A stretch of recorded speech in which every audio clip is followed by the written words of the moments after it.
Those 3-minute micro-drama videos? You might be watching CCP propaganda. President Donald Trump falls in love with a White House cleaner, for whom he is determined to leave his wife. It's the plot of a fake micro-drama that supposedly took U.S. housewives by storm and raked in $203 million in revenue. The micro-drama, its supposed popularity, and its massive revenue, reported by multiple Chinese media outlets in late July, all turned out to be fake news. However, as viewers become increasingly obsessed with micro-dramas, China experts told the Epoch Times, the mobile-first entertainment format has become a key propaganda tool for the Chinese Communist Party to direct nationalist sentiment in China and to influence overseas viewers. Micro-dramas, also known as verticals because most are shot vertically to fit mobile phone screens, are serialized short videos. They typically feature 1 to 3-minute long episodes with twists and turns to entice viewers to pay to find out what happens next. Common themes of the stories include romance, which often involves a working-class girl and a secret billionaire. And revenge, where an underdog heroine emerges victorious after becoming rich and powerful. On micro-drama apps and social media platforms including YouTube, TikTok, Facebook, X, and Instagram, titles such as Summer Honeymoon with My Secret Billionaire, Dr. Boss is My Baby Daddy, and What Doesn't Break Me have amassed tens of millions of views. The Chinese regime has capitalized on their popularity. Over the past 3 years, the regime has tightened its censorship of micro-dramas. It has also begun to subsidize content that paints the CCP in a positive light, as well as cultural content targeting domestic and foreign audiences. A growing market. The industry first boomed in China, where investors embraced the new format, which is much cheaper to make and can bring in returns faster than traditional films and TV shows.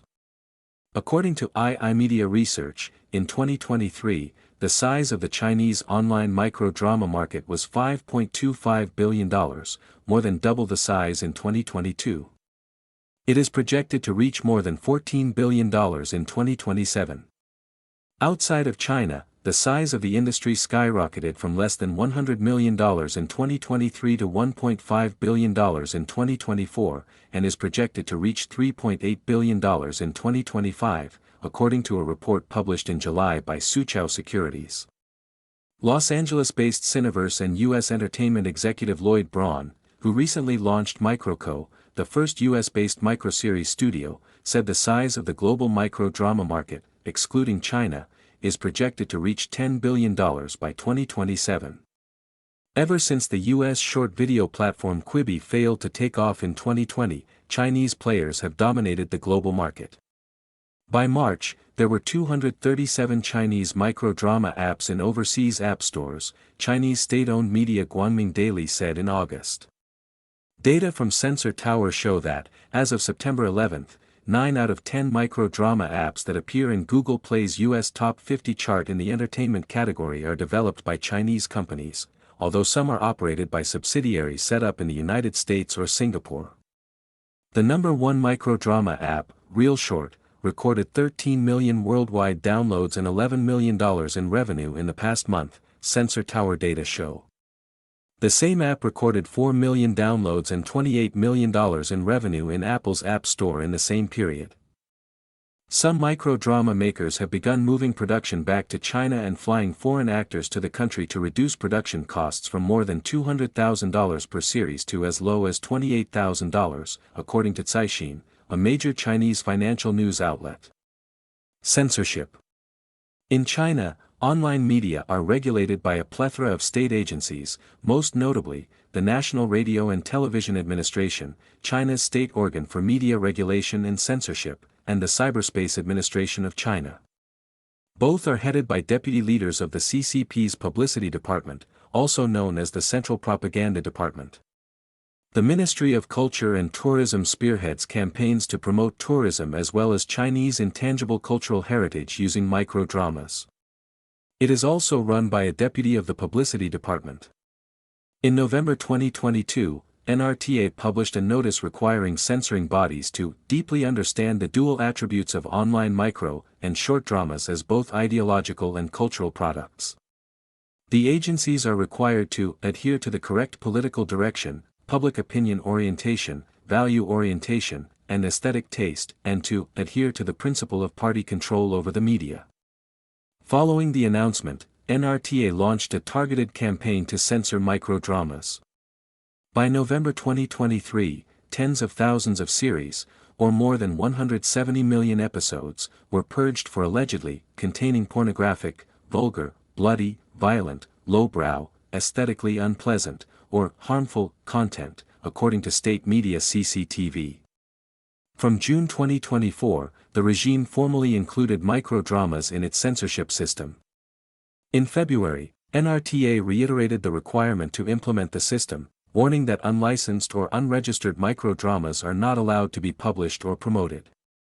Xing Shui, a Toronto-based writer and Chinese human rights activist, told the Epoch Times that the CCP is worried that content that satirizes reality, expresses grievance, or shows drastic emotions may lead to mass social discontent.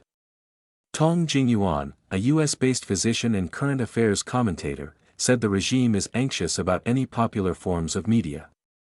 Be it microdrama or other formats, they could all bring about the free flow of information and spread information that the CCP doesn't want people to see, he told the Epoch Times. Any media, including microdramas, could be used to allude to information deemed sensitive by the CCP, hot-button issues, or major social events. Red tourism and going global. While censoring microdramas, the CCP has also sought to capitalize on the popularity of the new media, encouraging creators to promote red tourism and socialist ideology, and to go global by handing out subsidies, holding forums, and organizing contests. In 2024, NRTA launched an annual international miniseries competition. In the announcement of the 2025 competition, published on August 21, the regulator said the event is aimed at creating high-quality content that can tell China's stories well to the world. Telling China's story is part of the CCP's United Front strategy aimed at gaining support from domestic non-party members and increasing the regime's soft power abroad.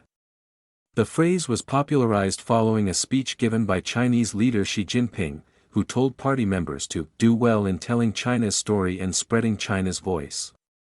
Themes of the competition include the modernization of China, green China, Chinese cultural heritage, and stories about how the regime works with the world to build a community with a shared future for mankind, another CCP mantra that was described by Chinese Foreign Minister Wang Yi as the core tenet of Xi Jinping thought on diplomacy.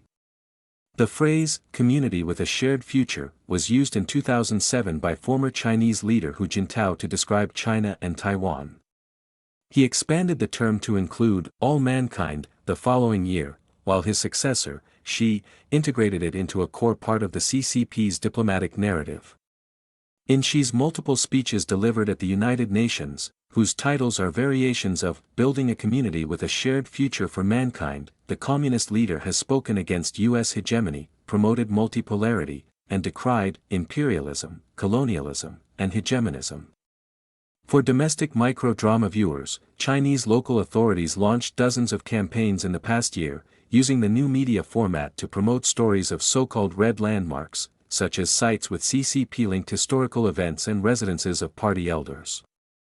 They also include places that boast intangible cultural heritage such as weaving, incense making, paper cutting art, pottery mending, and local-style operas.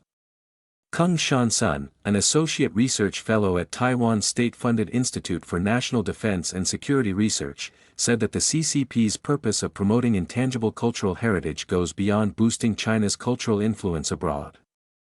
What's more important is to garner nationalist sentiment in China, which can in turn be translated into support for the communist rule, he told the Epoch Times. Tong said red tourism has been an essential means for the CCP to achieve multiple ends, including improving the party's image domestically and globally, covering up and revising the CCP's criminal record, and inciting anti-America or anti-Japanese sentiment, when the regime needs it. INDSR research fellow Shen Mingxi said that the regime has officially adopted microdramas as a key tool in its United Front strategy.